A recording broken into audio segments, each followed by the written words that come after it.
તો વાત કરીએ છોટાઉદેપુરની તો છોટાઉદેપુરના નસવાડીના દુગધા ગામે ખેડૂતો રસ્તો બંધ કર્યો છે।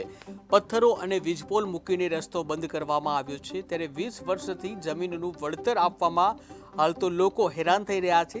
50 ગામોને જોડતો રસ્તો બંધ કરવામાં આવ્યો છે। ત્યારે પંચાયત માર્ગ મકાન વિભાગ દ્વારા વળતર ન અપાતા આંદોલન કરાયું। 20 વર્ષ પહેલા જમીન આપી હતી અમે રોડમાં અને એને 20 વર્ષ થઈ ગયા। મારા બાપ દાદાએ આપી હતી।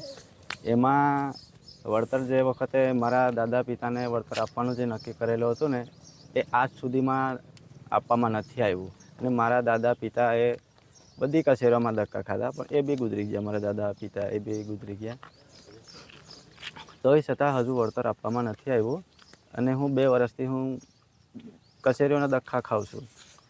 તો એમ જ કહેવામાં આવે છે કે વળતર મળશે। હા સાહેબ 20 વર્ષ તો થઈ ગયા, તો હવે મારા દાદા પિતા બી એ બી ગુજરી ગયા। દુગધા ગામના ખેડૂત પુત્રોનો વળતરનો પ્રશ્ન હોય આજે તેમના દ્વારા રસ્તો બંધ કરી દેવામાં આવેલો છે।